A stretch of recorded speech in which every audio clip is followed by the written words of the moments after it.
Hi everyone, I'm in downtown Wabamun here in Alberta today with Amy and Seraphim. So we're out with at a local art walk. It's a small one, it's a family friendly event, and it's been a really nice day overall. It started off with a bit of rain, but it kind of straightened itself out fairly quickly, which was nice. However, I went over and brought in a few precautions such as tent walls and that kind of thing in case the rain had continued.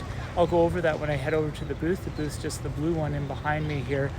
And basically, I wanted to talk about our setup for today because it all fit in the back of our pickup truck. We don't have a topper at the moment, and I just wanted to show what was possible to bring, even if you don't have a lot of space to haul it. We fit quite a bit in, and some of the products went in the cab, of course, but generally speaking, this was a nice setup, I felt, and it was a way to fill up a whole booth without having to have like a trailer or a big cargo van or something more significant than just your pickup truck with a crew cab. So I'm going to head over to the booth and go through some of the setup that we have and talk a little bit about what we've done and how I like to set up these types of shows. We've done a few different art walks here this summer. Our daughter's kind of partial to them, so we thought, well, it'd be kind of fun to head out as a family and do a variety of these types of events in addition to our other shows. So let's head on over to the booth here. We've just got a variety of people stopping at the moment, so I don't want to really catch them, but basically, no, that's okay, I'm filming over here. And so we've brought Amy's paintings as well as our handmade work, which I'll show you, but I really want to focus on the types of displays that we've done and what we were able to bring with us. So there's a variety of grid wall and grid wall accessories. I feel like Hank Hill saying that, but grid wall and grid wall accessories that I've brought. Well, I try to keep everything pretty basic, and the reason I do that is because I don't want to put a lot of mental energy in at the beginning of a show. Like when I'm setting up for a show, especially if I haven't done it before, or if it's raining like it was this morning, that kind of thing, I want to know, okay, basically this is what I'm going to do. I'm always going to have a few things where it's like it didn't really work out, or I've changed my mind, or like, for example, this street was very uneven, so I had to sort of go and figure out some workarounds for some of the street that was a little bit harder to work with, as the grid wall would then be uneven on one side versus the other, so that wasn't ideal. I'm going to flip around and have a little look at the booth here. And so basically, here's what we were talking about. There's some grid wall here on the corner. I use a corner shelf and two corner shelves in behind on this setup. And I also use, this is at the bottom down here, this is a cat litter box that I filled with sand.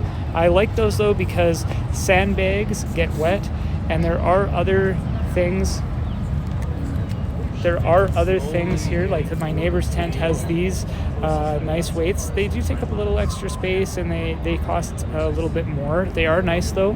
However, those ones we don't currently use. I just go with the boxes of sand, and then I do collapsing tables, and in behind I have a variety of different displays. There's acrylic displays along the tabletop, and then grid wall displays in behind there. I'm just going to take you in for a peek in behind this one here and show you what we have here. So that's the corner shelf that I was talking about. You don't have to do that though.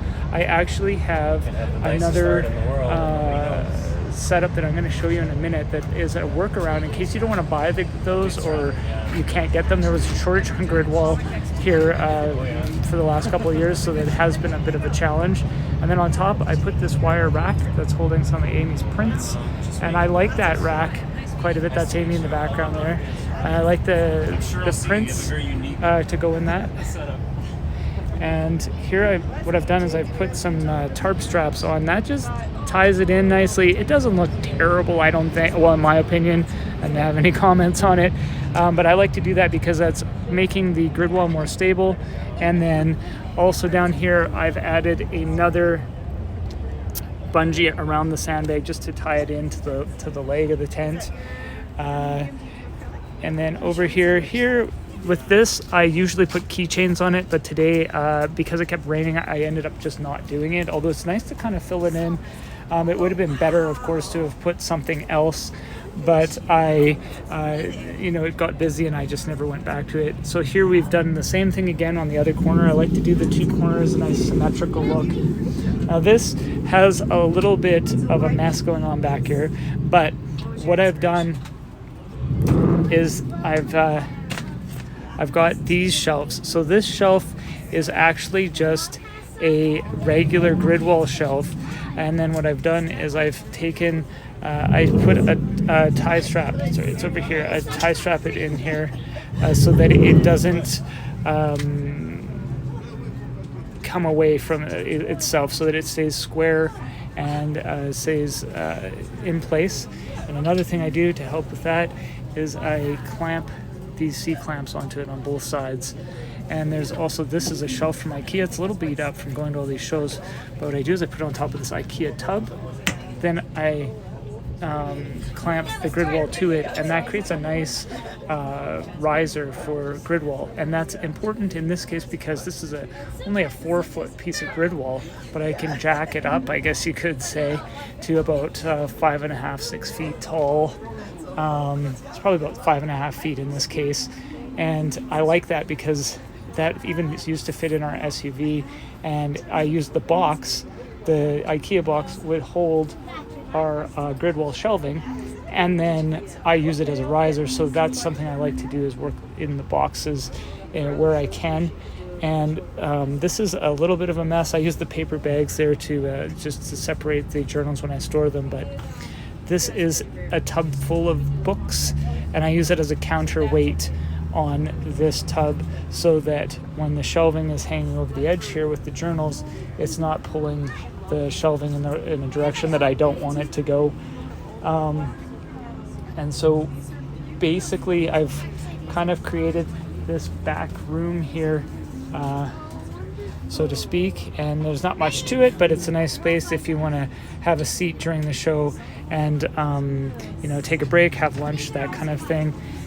And so we do that quite a bit, and it's a nice way to separate it. I usually use my extra tent wall. If I have a corner, I will have 2 walls up, as I've done here. I'll just flip that around again, and this is in front of me at the moment, and this is a curtain that I put up. It doesn't look great today.